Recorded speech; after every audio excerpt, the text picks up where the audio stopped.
In this video, we are going to dive directly into three of the most important high-yield topics in corporate strategy.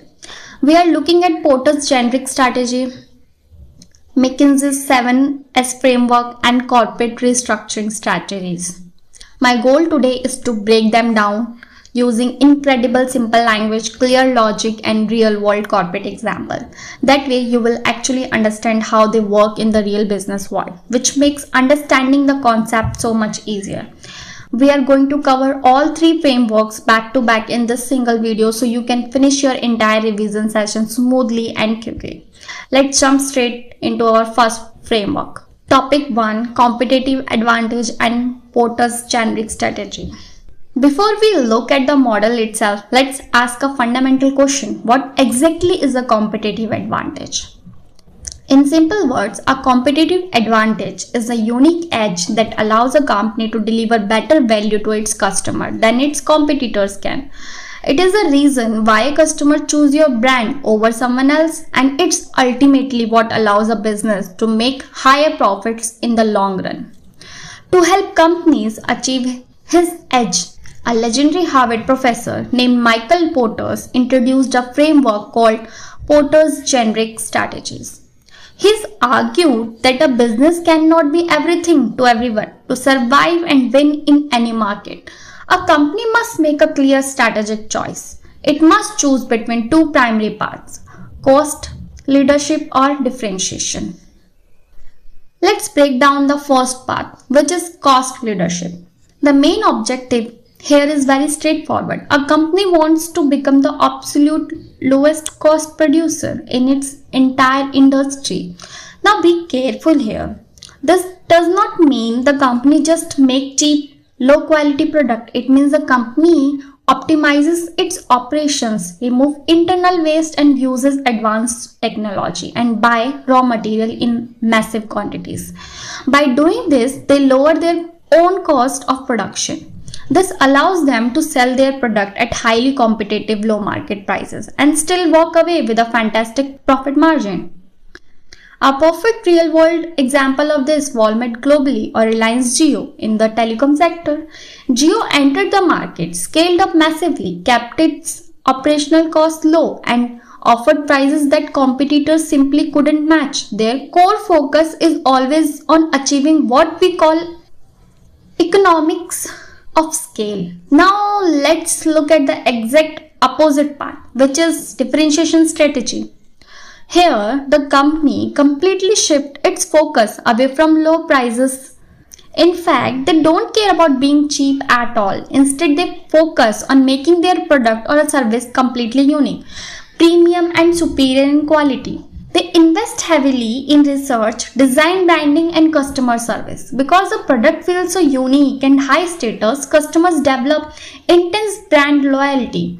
They become happily willing to pay a heavy premium price just to own it.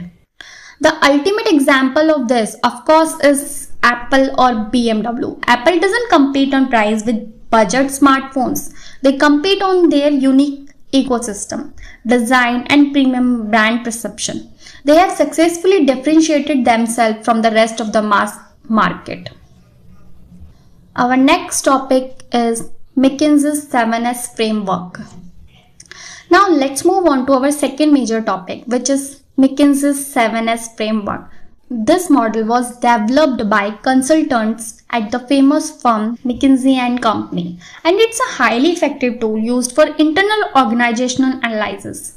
The core idea behind this framework is beautiful. In its simplicity, it states that for any company to run successfully, be sustainable, and execute its strategy, 7 internal elements must be perfectly aligned and balanced with each other. Think of it like a machine with 7 critical gears.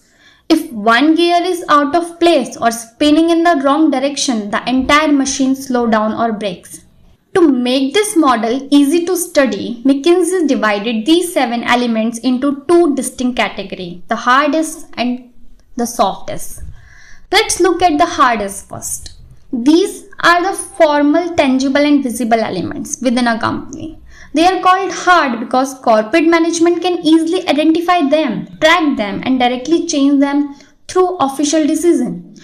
There are three elements here. The first is strategy. This is the company's long-term plan. It's a roadmap to compete in the market and win against rivals. The second is structure. This is the company's organizational chart or a company's hierarchy. It defines who reports to whom, where the line of authority are, and how different departments are divided. And last, the third system. These are the daily procedures, routines, and operational rules that employees follow to get their work done, like the company's HR platform, payroll process, or IT system. Now, let's look at the second category, which is the cultural softness. These elements are a bit more abstract and deeply linked to human behavior, relationship, and company culture. Because they deal with human habits, they are much harder to measure and they take a lot of time to change. There are four elements in this group. The first and the most important is shared values. This is always placed right at the dead center of the framework. Shared value represent the core cultural, the baseline ethics, and the central philosophy of the entire company. It is the glue that holds everything together. The second is style. This refers to the leadership style of the top management. Are the executives strict and bureaucratic, or are they open, collaborative, and democratic? The third is staff. This represents the actual human resources, the people, the employees, their background, and their overall work mindset. And the fourth one is skills. Whether it is engineering, marketing, or design, these are the actual core competences and capabilities of both the workforce and the organization as a whole. Our third and final topic for today is corporate restructuring strategies.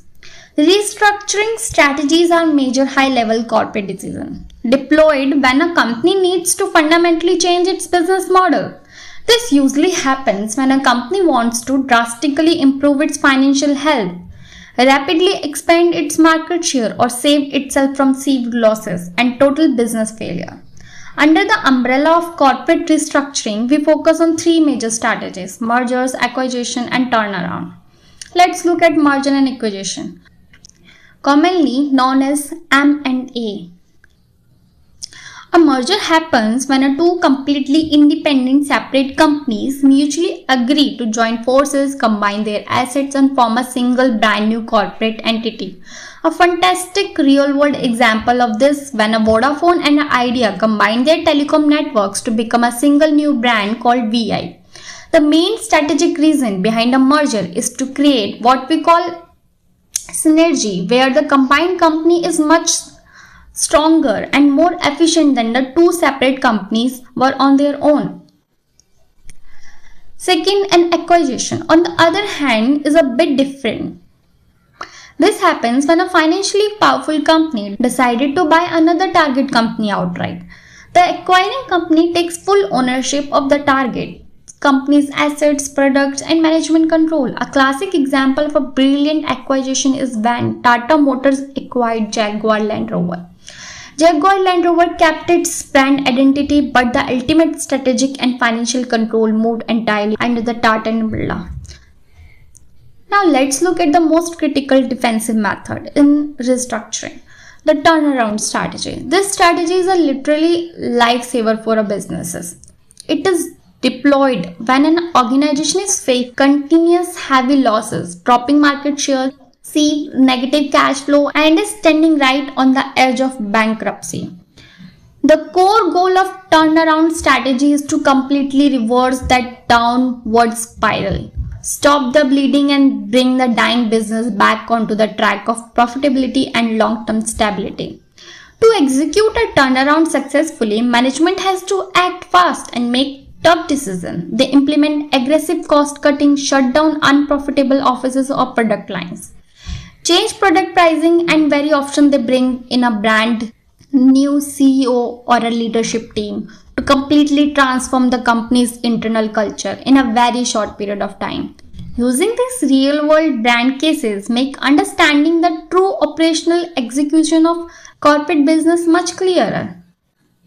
Pairing these high-level frameworks with real-world examples give us a complete look at how modern companies navigate growth, structure, and survival in competitive market. If you found this simple concept-focused masterclass helpful, please give this video a thumbs up. Share it with anyone who wants to learn more about corporate breakdown content and make sure to subscribe to the channel. Thank you so much for watching. Keep diving deep into these business concepts and I will see you in the next video.